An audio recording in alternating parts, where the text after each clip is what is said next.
again, as people who are listening can probably relate to, when something happens with our health, we feel like our body has betrayed us. It's so scary and it can be very disappointing. It can be very unsettling because you just are like, just tossed off kilter. I think that journey is one that will make things come clear for you and set you on a new path. And yeah, it turned out to be the best decision I have made for my health. I feel I was joking, and recently I saw the surgeon who did my hysterectomy, and I said, I feel like I want a sweatshirt that says, "Ask me about my hysterectomy." Hi there, I'm Jenn Cassetta, your Chief Badassery Officer. If you're feeling drained, hesitant, stuck in self-doubt, or you just have a case of the vlogs, the Art of Badassery podcast is here to help you unleash your mojo once and for all. We'll provide you with tips, techniques, and real-life examples of how you can kick ass in all areas of your life. You'll learn how to flex your mental muscles, rise above fears, and turn setbacks into superpowers. So let's enter the dojo and let's get to work.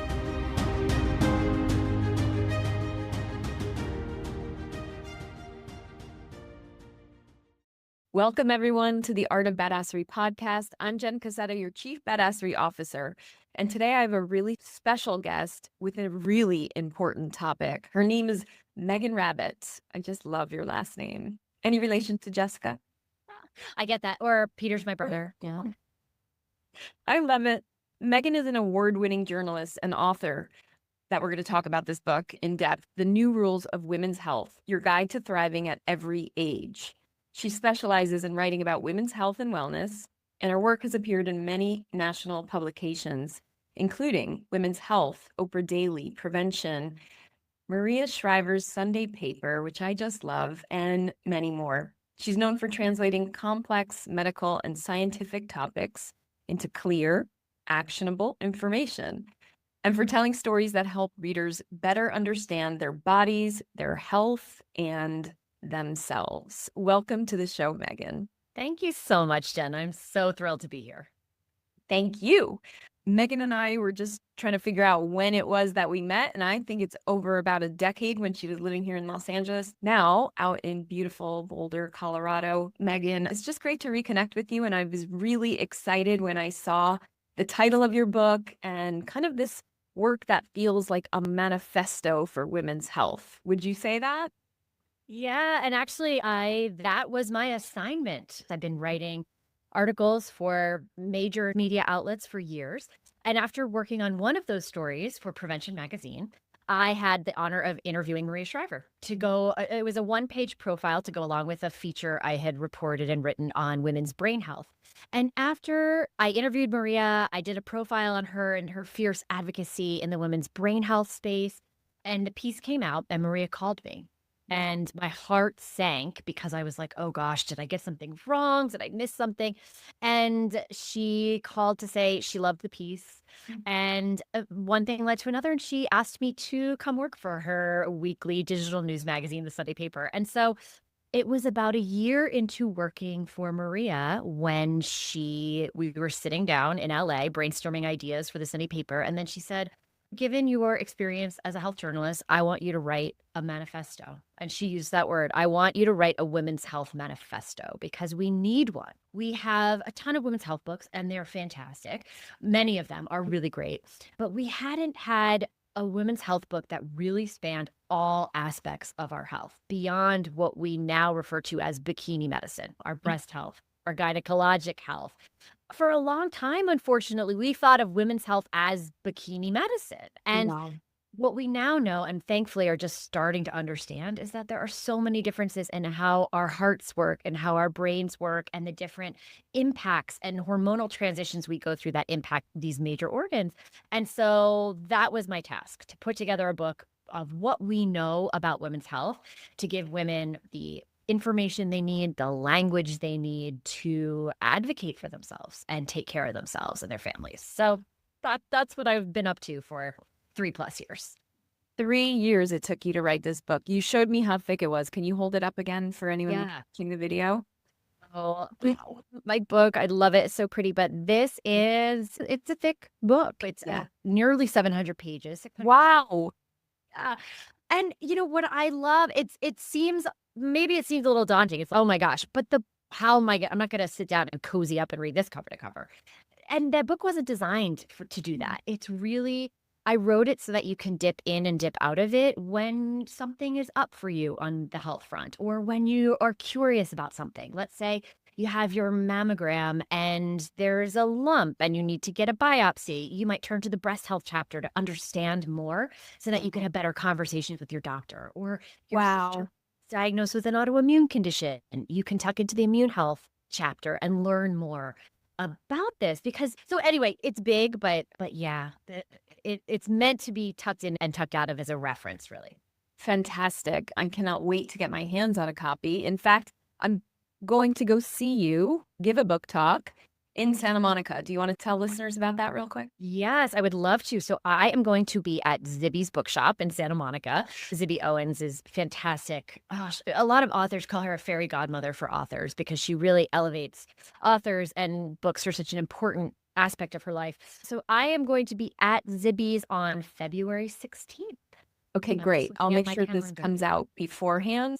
Yeah, definitely. I will be there. Zibby's bookshop I love it. It's just like a little mecca for readers, and it's gorgeous. I love it. Okay.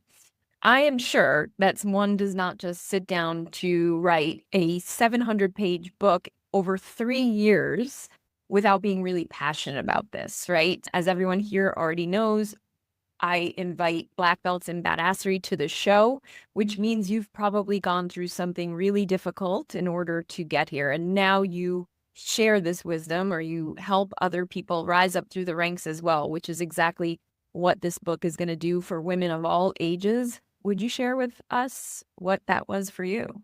Yeah, even as a health journalist for going on 25 years now, so over Wow. 2 decades, as a journalist focused primarily on health. When I tucked into the reporting of this book, I started realizing how much I didn't know and how much symptoms I was just brushing off as no big deal, which I think a lot of women can relate to. So for me personally, it was around my period. As I got into my late 30s, my period was getting heavier and heavier. It was around the time that we started collectively talking more about perimenopause. And I was like, I knew that heavy periods could be part of that transition. I thought, okay, I'm probably in it. But I just powered through and chalked it up to one of the bummers of being female, this monthly hemorrhage I'd have. But unfortunately, I think because I didn't really understand the menstrual health, I didn't understand what was really normal versus what was probably something I should raise a red flag about. I ignored my own symptoms. I see the doctor regularly. I have an annual well woman visit with my gynecologist. I have an annual primary care visit. And I was not getting asked questions about this to really pull out some of these symptoms. Turns out I finally brought it up, the fact that I was having, as someone I recently talked to put it, crime scene periods for a few days every month. I finally brought it up, and sure enough, I had a uterus full of fibroids. Oh, my goodness. Fibroid tumors are thankfully benign, but in my case, I had them everywhere they could be in my uterus, every type you could have, every place they could be. And the option for me was a hysterectomy. That was pretty much the only option, even though there are other options. So for your listeners who are like, I have fibroids, is this my fate? Not necessarily. But yeah, about a year ago, almost exactly, I had a hysterectomy. Wow. It really was a journey for me. I think, again, as people who are listening can probably relate to, when something happens with our health, we feel like our body has betrayed us. It's so scary, and it can be very disappointing. It can be very unsettling because you just are like, just tossed off kilter. I think that journey is one that will make things come clear for you and set you on a new path. And yeah, it turned out to be the best decision I have made for my health. I feel I was joking, and recently I saw the surgeon who did my hysterectomy, and I said, I feel like I want a sweatshirt that says, "Ask me about my hysterectomy." We could make that happen. Let's make that happen, because it is a quite common surgery. So it is the second most common surgery in women in the United States, just behind cesarean section. Really? Yeah. And so a lot of women go through this. And when I started talking about it, I really found out like, oh, wow, this woman I play pickleball with all the time, she won. And so did another friend of a friend. And the more we talk about these things that we go through, I think the more we destigmatize them, the more comfortable we feel about making the decisions ourselves. And that was another big driver as I continued working on this book was to make sure we are giving us as women the information we need and the language we need to talk Right. about these things that are happening with us. Because it's interesting, after my hysterectomy, so I had a type of hysterectomy, and there's a lot of different organs you can take in that surgery. My ovaries are still there. So I still have my ovaries, so I didn't go into menopause right away. Oh, It interesting. was Okay. the tubes and the uterus and the cervix that were removed. But I've had even like medical assistants since going to doctors after my hysterectomy who have said, "Oh, so you're in menopause now." And I have to say, They didn't even "Yes." know. They didn't even know. Wow. And I have to correct them and say, "No, actually, I'm not in menopause because I still have my ovaries, and the ovaries are what produce hormones." And so I think, again, it was a real, oh, this is why this book is so important right now, so that every woman feels empowered to say, oh, I know you're a medical assistant here, but no, this is what I know. This is what the procedure that happened for me. Mm. And let's make sure we're talking the same language here. Education is empowerment, and it doesn't matter what age and what we're talking about. It is empowering. And a few things are going through my head on this, and I want to get back to your surgery, but so much of us are learning these days through social media. And as much as it's like kind of gives me the icks, it's also very empowering. Like as soon as I hit a certain age, my feed just started filling up with talk of menopause. And I'm really grateful because I learned a lot, but also, and I want to talk about this more when we get to it, it did scare me as well. But yeah, so the more we talk about it, the better for sure. But can we go back to your actual surgery? Because a lot of times we hear, I got this surgery and I'm on the other side, so I'm great. It's fine. It's the best thing I ever did. But I'm sure it was really scary and a hard decision to make. So, how do you get through that period? What did you specifically do to get yourself to make that choice, to get yourself to show up to the surgery center? Like, I had a major surgery, and that the making the decision for me was the hardest part, I would say. Oh, totally. I love this question because I think it's so important. You're so right. Oftentimes when it's behind us, we're like, "Oh, look at me, everything went great. Now I'm best decision of my life." And it was not an easy road to get there. So I put off this surgery for I didn't want to have it. I was talking to multiple doctors about is there any other option? I just didn't. So there was a lot of fear, a lot of trepidation. I interviewed a lot of surgeons. I think I am very passionate as I talk about this book about every woman feeling empowered that you can become a health journalist in your own life.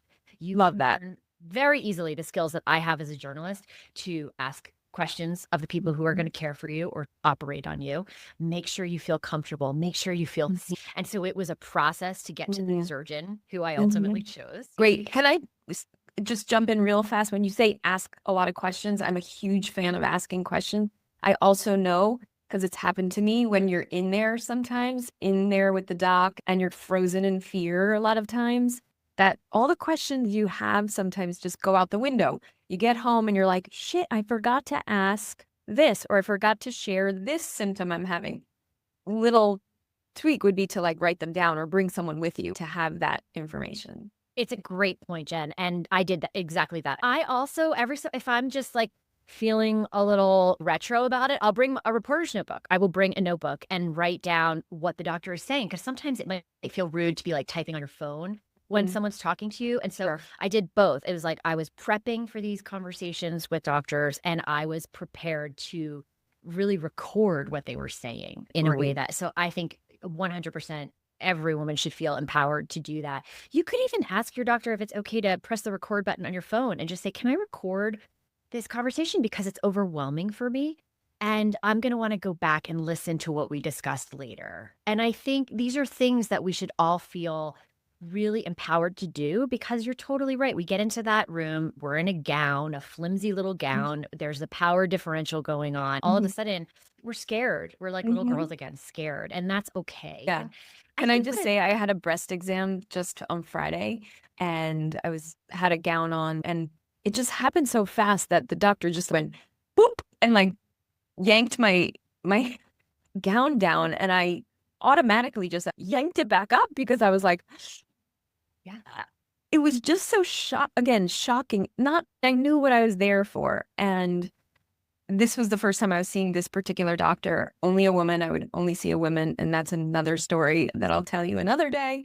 But just like the whole quickness of it, and if you're more like me and a little more modest, and you don't feel so comfortable in front of doctors and just being nude in general, it could really like mess with your head. And so again, like taking that time to just get yourself comfortable, whatever you have to do in the meantime, whether maybe you have to prep yourself before you go in the room and do some deep breathing or whatever it is to help regulate your own nervous system.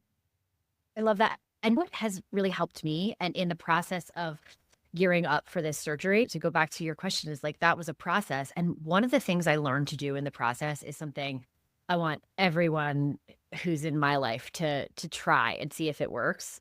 And then therefore all of your listeners, which is narrate your experience. So Mm. what I would do, and I actually did this with my surgeon when I finally found the surgeon who felt like, yep, you're the one. I said to him, I'm really scared. Mhm. This feels really scary. I know that this is right for me, and I'm really scared. And I remember he looked at me and he was like, in his very surgeon way, but I was there for it. He was like, that would be weird if you weren't scared. This is big. And it helped so much because it just helped me feel like, okay, like that's validating. And it felt really good to be able to say, I'm nervous about this, or make a request. Hey, like, I don't feel comfortable being naked. Can you please let me know? Can you tell me every step of the process of what you're about Mhm. to do in this exam? Just Right. we can feel like, in whatever way feels good to us, that we can take the reins in these Yeah. situations where it can be hard, really Yeah, challenging to do. absolutely. Wow. Okay. So how did you make the decision? It was one part asking the questions I wanted to ask about their approach to the surgery, about looking at ultrasound images of my uterus and what they're seeing. And so it was more technical questions that I wanted to know how they would answer. And it was a gut feeling. Mhm. I think that as women, we have strong intuition. And I Yeah. think that when it comes to our health, it's all the things, but we cannot ignore that intuition. And so for me, it really was, wow, this surgeon, I thought I was gonna go with a female doctor. I was like, really, I interviewed, and I went with this male physician because I just felt like, you know what you're doing. I think you have a track record of doing difficult cases of hysterectomy Mhm. laparoscopically, which was really important to me to try.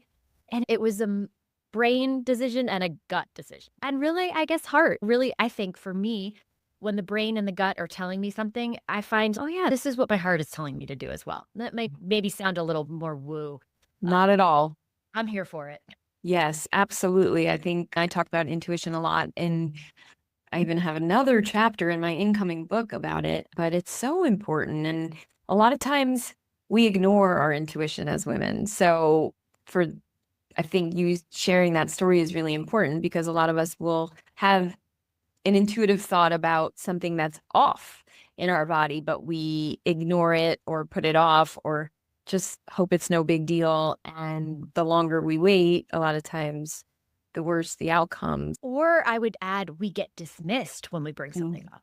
We Yes. are listening to our guts. We bring it up to somebody and they say, that's no big deal. And then we feel maybe a little shame or, oh, I shouldn't have brought it up. I was Mhm. having a conversation the other day where this woman said, I think she had been so dismissed by doctors that now if she says, look, can we run these labs? She's afraid of a normal result. That was mind blowing to me, but I think it's really common. Oh, yeah, Wow. it's really common. So it points to, if something in your gut is saying this is off or I am right, it pays to keep going down that road and trying to get answers. Do it. Do it. Okay. So you interviewed 100 physicians. Is that right for this book? Over 100. So there's 132 all female voices, experts throughout this book. Fantastic. And you chose all female voices. Very intentionally. Yeah, very intentionally. I think men have had a seat at the table for a really long time, and we are behind when it comes to studying women in particular. We are thankfully starting to get more research, but so we've got a lot more ground to cover. And I think as I really looked at like why we're so behind in the research, there are a lot of reasons, but I do think one aspect is that there, and not only I think, it is known that for many years it was men who were deciding what to research. And for a male physician researcher who's never dealt with endometriosis or has taken 8 years to get on an autoimmune diagnosis, Right. of course they're not going to think to study this because they're not experiencing it. So finally, as more females are at the table, we are starting to unpack some of what needed to be unpacked decades ago. I love it. Again, can't wait to get my hands on it. It reminds me just recently of, is it Dr. Stacy Sims, who talks about women are not small men, right? So why are all these recommendations basically the same, but in smaller doses? Yeah, there were far too many assumptions made from far too many years that the data we had in men could be applied to women. And worse, we as women were intentionally left out of research because we were often viewed as more complicated to study due to our cycles, due to those fluctuating hormones. And you know what? As I'm thinking about it, and this is my intuition actually has been right all these years, but because I was a health coach since 2005 and then a nutritionist and all this, I really stayed away from all the trending diets and fads. My intuition was it doesn't work for everybody. So I'm not going to go out there and tout whatever that latest research is.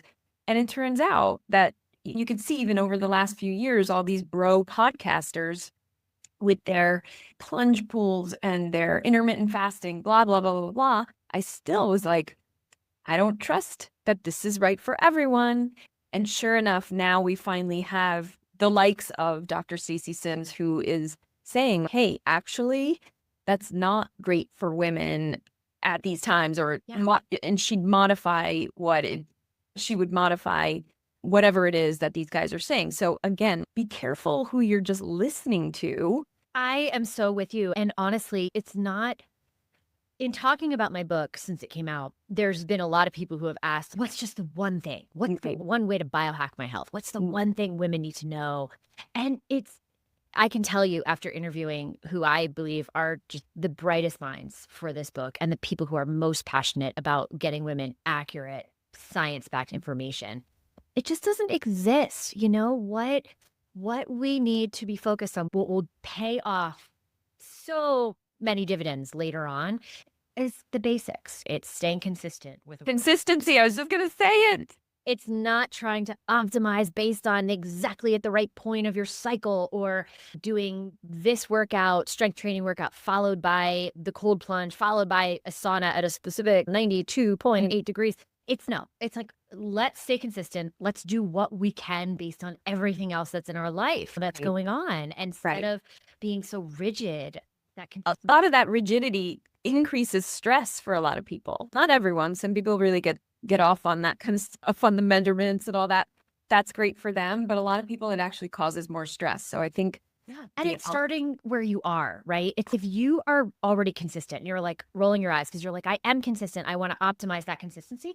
That's great. Then you can dial in and say, okay, this is how many times I'm going to strength train versus cardio and different zones of cardio. Awesome. But for someone who's just, God, I haven't been to the gym in a week and I got to get back on, that's a different story. Absolutely. I want to ask, because I know you cover so many different areas of women's health, but what was or do you have one thing that surprised you the most? What really shocked you when you were writing this book?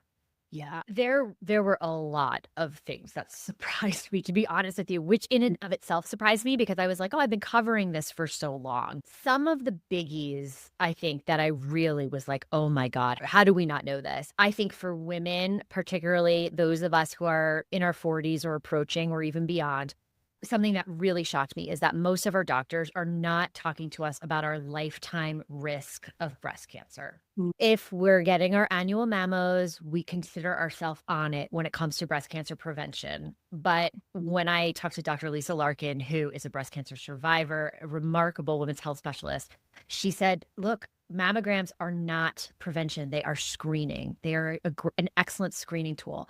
And what all of us should be doing is having a conversation with our gynecologist or primary care physician about our lifetime risk of breast cancer. This is something all of us, there are models that are available online.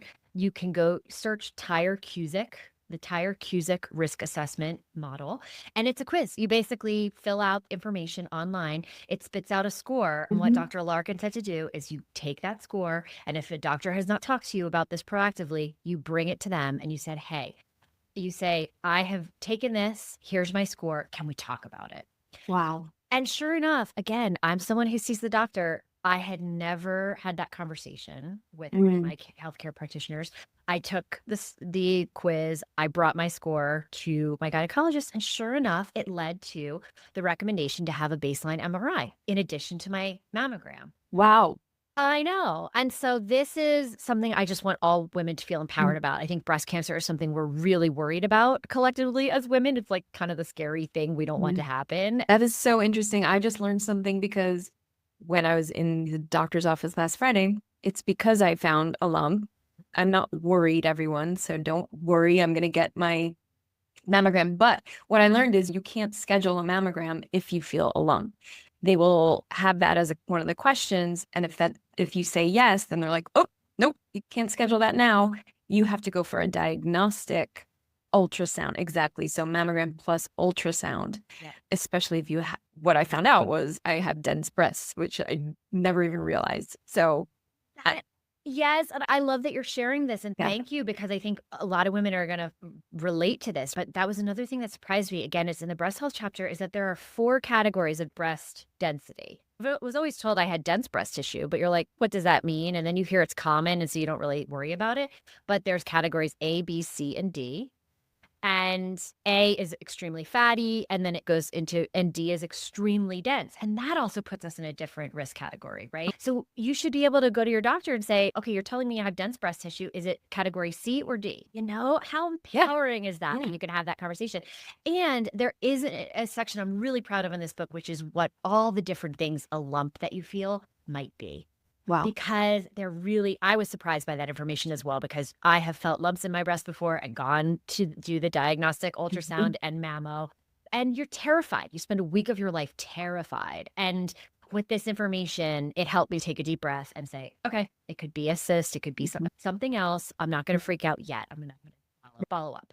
Yes. And that's where I'm at. I'm like, I'm not freaked out. And I even said that to the doctor, and she's, that's good, but because I am. And she typed in something and came up with that score that you were just saying. I didn't know what it was. She didn't explain it to me, but she just spit out some number and told me that this is my risk percentage or whatever. And I was like, thank you. And she's 12% of us will get breast cancer in this country. And I was like, thank you for that information. I'm not one of them, and I will get checked out. I will continue. I have to do that for my mental well-being. I love that. Yeah. I'm not going to worry until there's something to worry about. Exactly. Right. And I think when we start to spiral, information, it can go either way. Either you have information and it freaks you out even more, or you have information and you're like, okay, at least I'm aware now and can plot my path forward. And I think that's what I aim to do with the information in my book, which is not give so much and it's not intended to make you spiral into the dark place. It's intended to make you say, oh, wow, this can be a lot of different things. Let me figure out what it is before I freak out. Okay. What else really surprised you? I wonder if you were going to ask me about the menopause transition, because there were a few surprises in that chapter as well. I can imagine. Yeah, I think one of them really that stands out to me is we're all talking about menopause, and you alluded to this earlier, as big, intense, terrible transition. And I don't want to diminish the fact that for so many women, it certainly can be. And it's really important to name that so that we can get the treatment we need and have those conversations.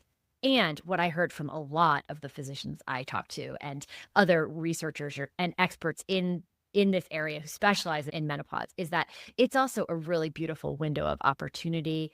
There are major upsides that come along with it, not only in how we feel emotionally, but upgrades to our brain, literal upgrades that are making Ooh. our brain sharper and making us more in tune to different things. Now, this I haven't heard of because I hear the opposite, brain fog, and everyone's walking around depressed and angry. I'm like, I don't feel that, but tell me more about this upgrade. Yeah, the brain changes, right? And so we have all these synapses that get strengthened the more we use them. And so pregnancy and motherhood is a prime example of how the brain changes because we suddenly have to be caring for this infant. So old synapses that are not needed anymore just drop so that we can strengthen new ones that make us better parents, better moms.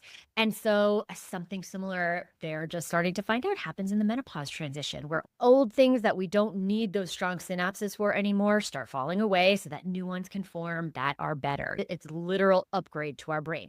Now, that said, it's amazing. And we can't diminish the fact, and this is something I think far too many women don't know, that 2/3 the cases of Alzheimer's disease are women. And we do also think that drop in estrogen around the menopause transition plays a role in that. It's just, you can't explain away the disproportionate number of cases of Alzheimer's in women versus men by the fact that women live longer.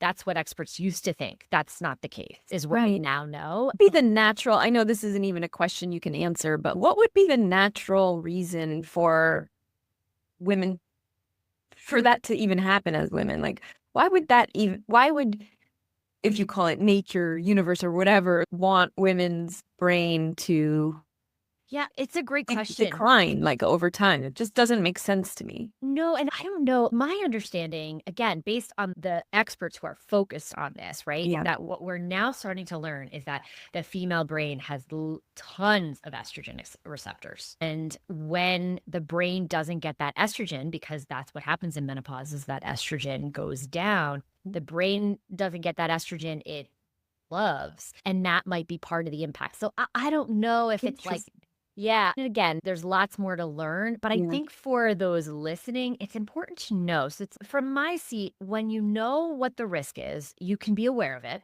And it's more motivating to say, okay, what can I do right now to potentially stave that off? And the good news about Alzheimer's is that when you know as a woman, you're at increased risk, you can do things like exercise.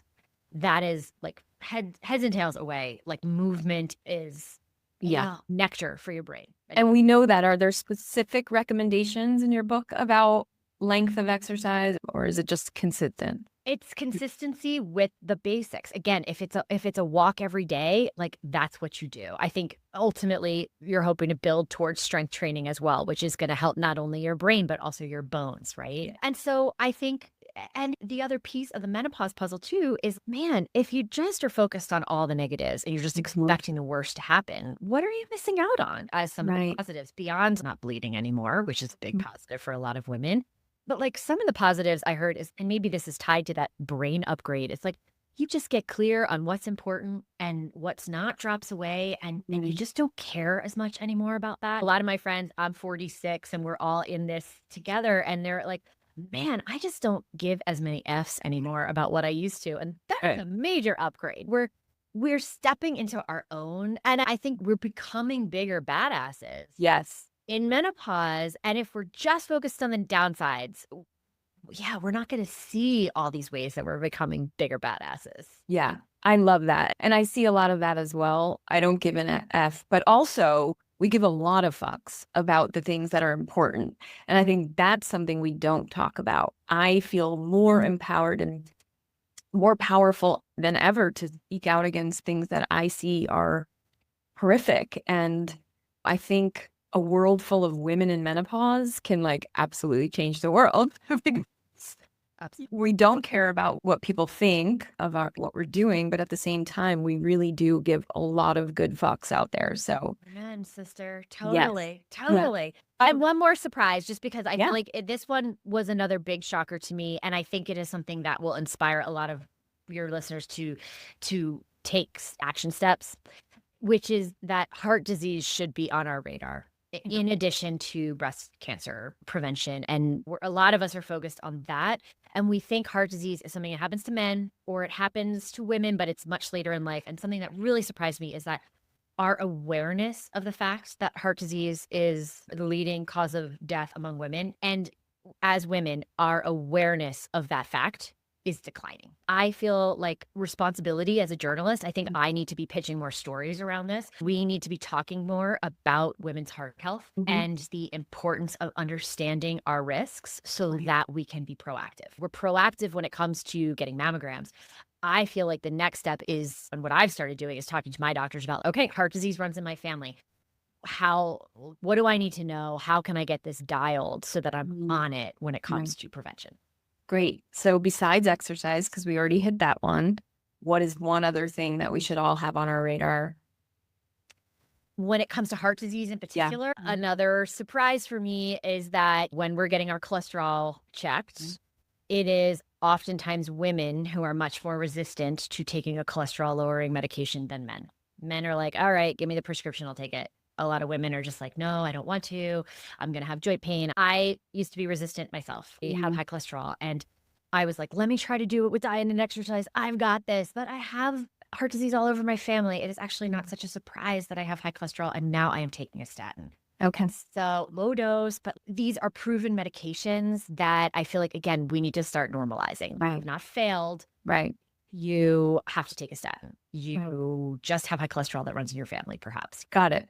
And then, of course, there is the nutrition piece. And you talk about that in that chapter as well. Oh, yeah. There's an entire chapter on nutrition. And so this was a fun chapter to work on because I actually ended up totally rewriting it. I did my first draft, and as a fellow writer, you'll appreciate this. It's you think you know what you want to say. And I was doing all the reporting and I was getting really specific advice on what to eat. And then I started taking this bird's eye view and worrying that I was just like, it was going to be part of diet culture that women are we have had enough of that. And I started worrying that the chapter as I initially wrote it was too prescriptive. There wasn't enough about the enjoyment of food and how food nourishes us. And it should be pleasure in addition to the macros and the micronutrients and all these other things. And there's actually sections on weight health and weight stigma that I added and how messed up BMI is. And so if you've been told you're high BMI, why this is particularly bad for women, why that we should really be doing away with BMI.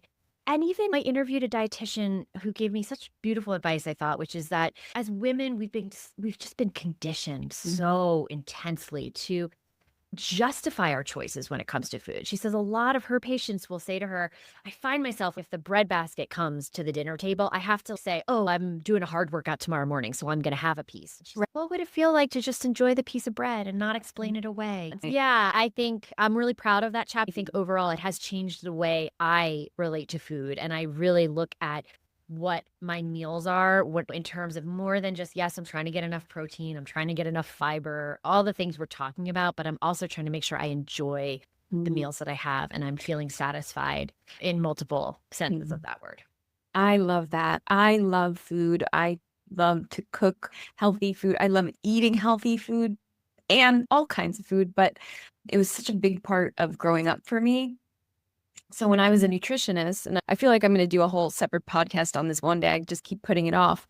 But I basically got really jaded because I was in New York and working with mostly like athletes or people in the dojo wanting to get stronger. When I came out to Los Angeles as a health coach and nutritionist, I just met all these women that would come to me. And part of it is also my fault. I have to take responsibility. I was on a weight loss show as a trainer and nutritionist. So I had all these people that came to me though out here. I just need help. I need to lose like these last 5 pounds. And they would pinch their skin. And then they would go through everything that they ate. And they were already doing like all the things, the kale smoothies, you name it, out here. And I just thought, like I said, jaded. And I was like, I don't want to do this. This doesn't feel good to me. I don't feel like I'm making a difference or really helping anybody, which is then why I really got into more mindset and high performance coaching. because I can still help people make better choices with nutrition. But I think what you're saying, you nailed it, is like your relationship with food, I think, comes first. And if that is broken, or if you never developed a healthy relationship with food, anything that you do going forward is going to be this controlled, rigid, very tense kind of relationship with food. And that's what makes me sad for women. I wish women could just learn to have a better relationship with food. Yeah, it is complicated, right? It's like we Yeah. can't. Yeah, I'm so with you, And their bodies, and which is your whole book. yeah, Having a exactly. relationship with our bodies, right? Yeah, and listening, right? Being able to listen to those hunger cues, being able to listen to, God, do I actually want the bread right now, or do I not? And is it habit or boredom or whatever it is? Mhm. It's understanding all the pieces. And again, it's very personalized. Like your work around nutrition is likely very different than mine, having grown up with different scenarios and all that. And so I think too, what feels clear to me is that if you're struggling in any aspect, it's stop the judgment, stop the shame. Yeah. Like the system has been rigged against us for a while. It feels that way. It's normal. Again, I think just what little steps can you take? And I think I'm reminded right now of an interview I did recently I interviewed a doctor who she's really passionate about talking to high achieving women, because I think for a lot of us high achievers, we just beat ourselves up so much for the choices we make, whether it's food and it's, gosh, if we can just try to drop some of that and just talk to ourselves like a little girl in our lives. Like I have 2 little nieces, and I sometimes think like, how would I say this to them? And I should be talking to myself this way. Yes. And I think that's really important. Beautiful. I think we should end there, because I feel like we're all going to go out and get your book. So we have this kind of, I've also like a manifesto, but I also am thinking of it like a Bible. Like it's just this book that's going to be there for generations to come. Yeah, it's a pretty book. And a friend said, I think this is a coffee table book. And how cool is that? Because if it's on the coffee table or if it's out and about in your living room, hopefully the men in our lives will pick it up as well. Like I've given this chapters to my husband as I was writing it, because I have had health things come up, and I have said, read this because I need you to read just this chapter so you can help support me when I go for that breast ultrasound, when I go for my surgery or whatever it is. I think the more we can loop in the men in our lives, like better, we'll feel even more supported. That's beautiful advice. I love that. Okay. Before you go, Meghan, I have 4 rapid fire questions for you. The first one I think you'll enjoy. Ready? Ready. What was your favorite food as a kid? Pizza. I'm a New Yorker, full on pizza. Totally. It might still be one of my favorite foods. I'm not going to lie. Because I'm a New Yorker too. Do you have a favorite New York place? And so I grew up on Long Island, east end of Long Island. But when I moved to Manhattan, I had a boyfriend who lived in Brooklyn at the way, like down by Coney Island, and L&B Spumoni Gardens. Oh, it's a haul to get there if you're in Manhattan. But I dream about that pizza. 2, if you could have a drink with anyone who's dead or alive, who would it be and what's in your cup? Michelle Obama. Man, she's so inspiring to me. I'd love to have a drink with Michelle Obama. And I, since working on this book, have really broken up with alcohol. It's not a never, but it's a very rarely. And so I think I would want to have a green juice with her or a smoothie. I'd have a smoothie with Michelle Obama. Beautiful. I love it. What's your favorite self-help or personal development book? The Artist's Way by Julia Cameron.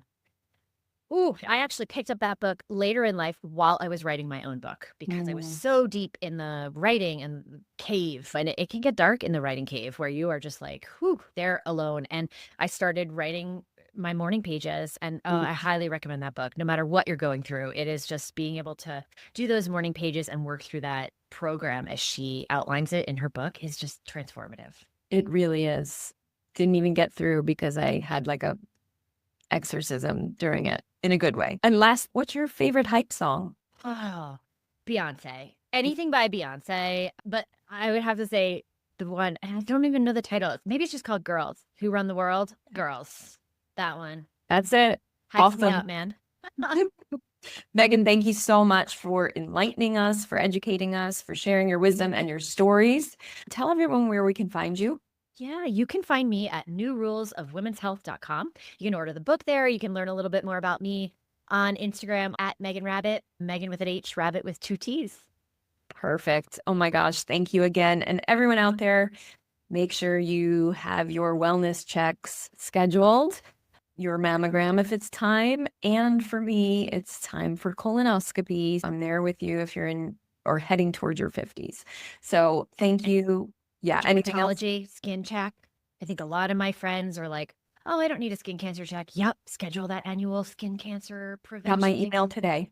Fabulous. Yeah, I love that you're bringing this up. And especially if you're in midlife, another big thing is like when we schedule these things now and we take care of ourselves in midlife and we focus on us, not just everybody else in our world, that's what's going to pay off later. That's what's going to prevent us from having to see the doctor or all of the ologists when we're in our 70s and 80s. Again, thank you all and get those checked. Make sure you hit subscribe to this podcast if you're listening. I so appreciate you and just want to keep creating even more this year. So subscribers help, and write a review if you're up for it. Thank you all so much. Love you and see you next time on the Art of Badassery podcast.